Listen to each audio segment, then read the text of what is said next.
екенін дәлелдейміз. Ол үшін біз тақтайшаның төрт жақтан тең дәрежеде жіптерін орнына қоямыз. Центрда тұрған су қанша айналдырса да төгілмейді.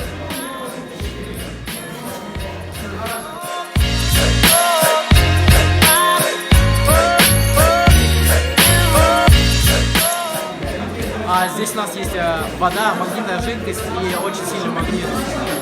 При перемешивании получается однородная жидкость, и при воздействии магнита на него жидкость делится на две части. Сейчас она у нас черного цвета, а при воздействии магнита она будет постепенно делиться.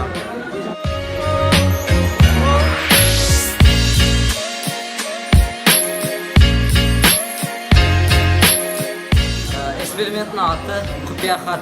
Бұрынғы кетелінен осы қолданатын. Мен бірінші сүтті осы қағазға кептірім, оны кептірім, содан кейін осы отқа күйдірім.